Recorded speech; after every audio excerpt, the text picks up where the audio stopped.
Welcome to the Advance Your Art podcast, where we talk about the journey from artist to entrepreneur and everything in between. You've worked hard to hone your craft. Now take it to the next level with tips, techniques, strategies, and routines used by successful artists to grow their businesses and careers.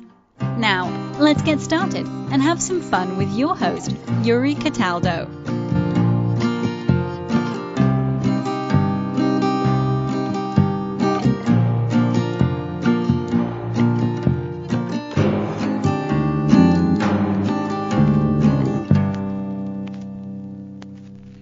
Hello, Rachel. Welcome to the show. How are you doing today?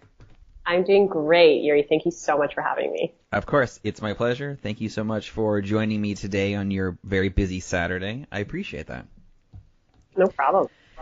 So, as with a lot of guests on this podcast, there are many things that you do and have done in your life. So I'm curious now, if somebody asks you the question of what it is that you do, how do you describe that? That is one of, I think, the most interesting questions. And I'll tell you why. Because I never want to be that person who just answers with their day job. Mm-hmm. Simply because my day job at this point in time is very structured and stable and, not the most inspiring thing I've done in my life. Sure. So as a result of that, I like to answer with some of these amazing side projects that are totally all-consuming. Mm-hmm. One of which is this new project that I've started that is a kind of exciting merge between my former career, which I've just transitioned out of, and another passion that I've had for a while. And those two things are a former career as a professional ballet dancer with Boston Ballet, mm-hmm. and my food writing gig that I did for many, many years and still dabble in today. Well, great. Yeah. So that's a very interesting mix, just because on the surface you wouldn't think ballet dancer, food blogger in the same sentence. Just because of, at least from my understanding of like what it's like to be a dancer, which is not, I don't have a great understanding, but at the time I spent at Juilliard, a lot of the dancers were constantly weighed and their bodies were judged nonstop. So I am fascinated by the fact that you had both of these passions and have combined them both and made a career out of that. How do you? Well, actually, before we jump into that, let's start with the ballet part, and then we'll kind of weave back into that. So, what initially planted the seed in your life that got you interested in ballet? So I started dancing, piddling around a studio when I was 3. Okay.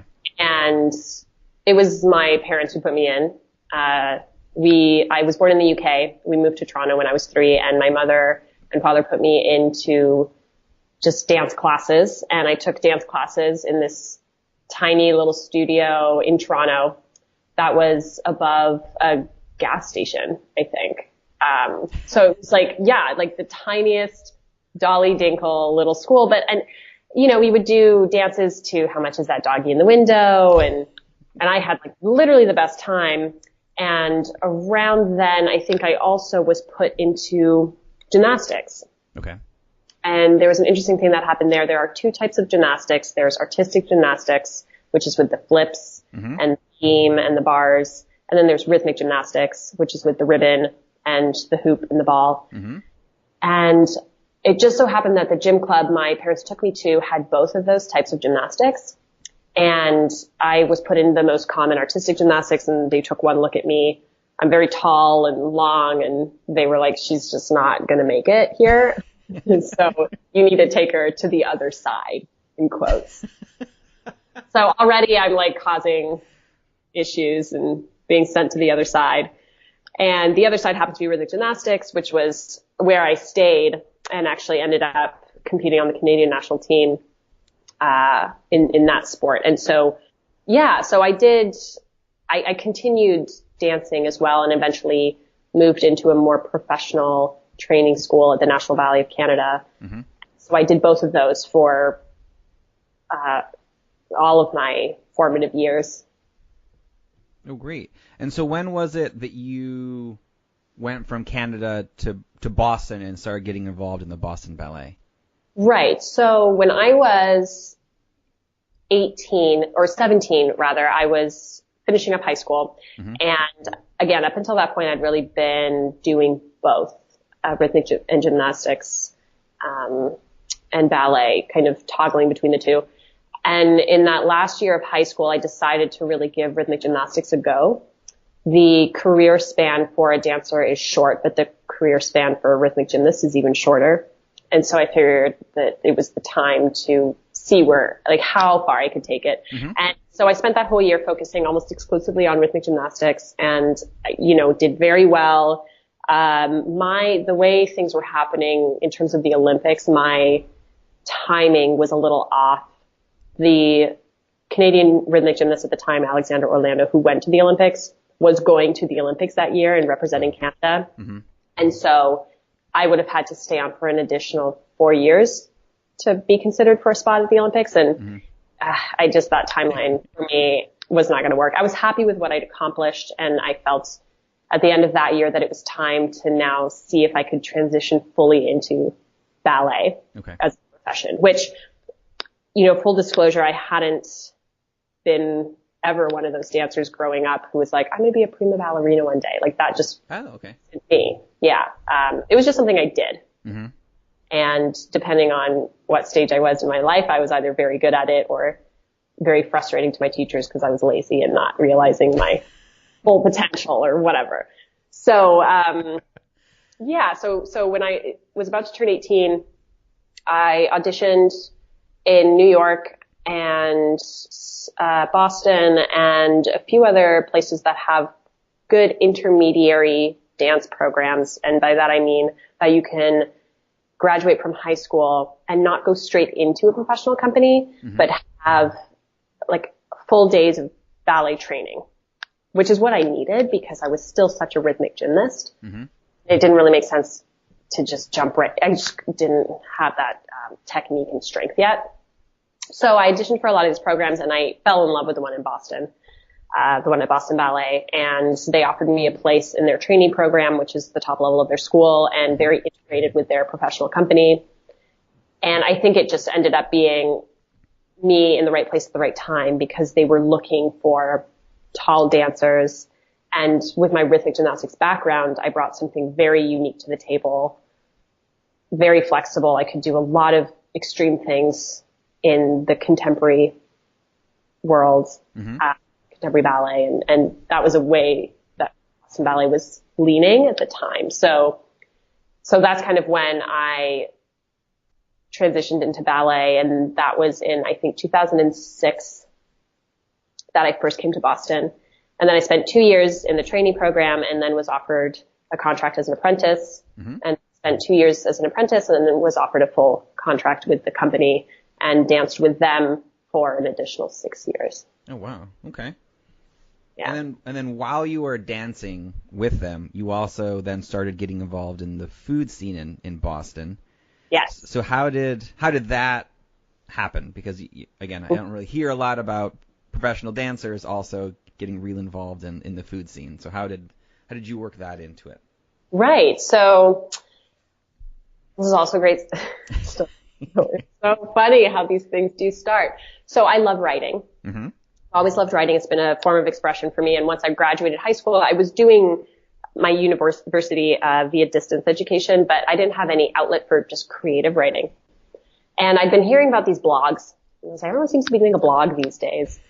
And just from my own, I have always loved going out to eat, and I could sense that something interesting was happening in the restaurant community in Boston.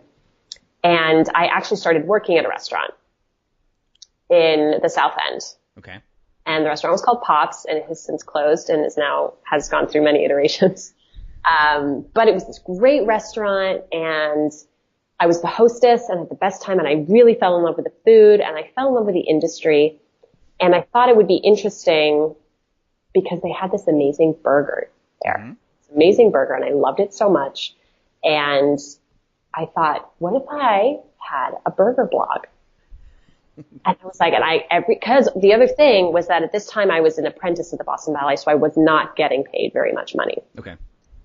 And so when I would go to a restaurant, obviously the burger was always one of the cheapest items and the biggest, heftiest meal. So, you eat a half a burger and you're good, and and you get leftovers and all this stuff. So I was like, let's be perfect, be very low, very economical, and I could just go to a different restaurant every week and have a burger, and I have a burger blog and it'd be great.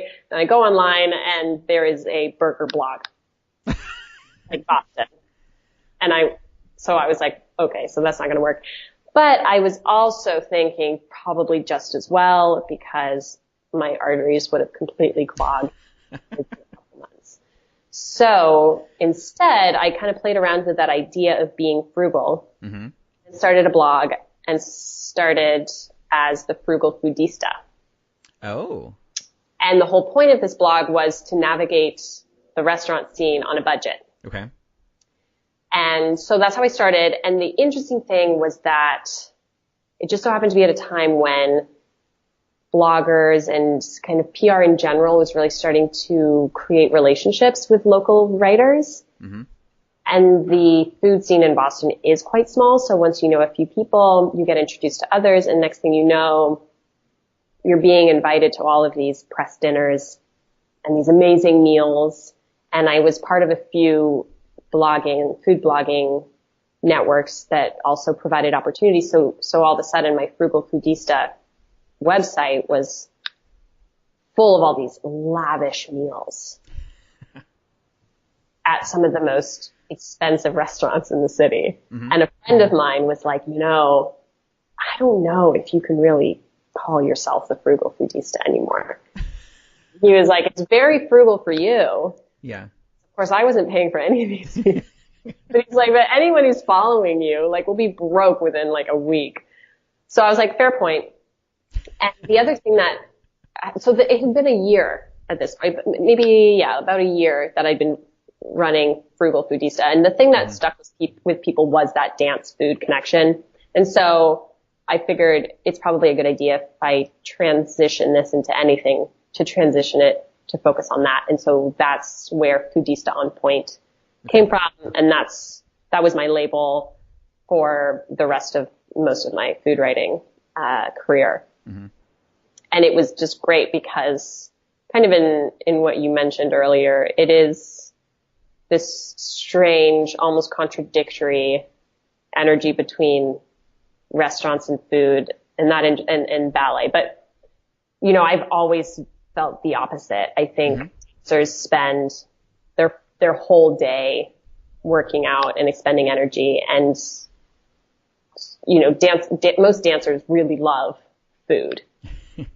Really, if you go to an event with dancers, just find the food table and that's where they'll be. So, and many dancers won't even come to an event unless there's food there. Oh, okay. Yeah. It's another thing. Yeah. Well, that's good to know. Yeah. So to me, it was always a very natural pairing. Okay. I also liked being able to shed a little bit of a different perspective and show people that, ballet dancers are not all not eating, and that's not a healthy thing to be promoting for younger dancers either. Right. So I liked that I was able to at least bring a different image to that. So while you were with the ballet company, you also got involved in their young professional program and a couple other things. How did that happen as well? So how did you, I guess, expand beyond just being a certain type of dancer to also getting involved in maybe more of the administrative type of work there? Yeah, I have always felt fascinated by the holistic view of an organization, and I was never quite comfortable with just having an identity in the studio and on stage. I wanted to be a lot more well-rounded than that. And I think also as a factor of my prominence in the food writing world, I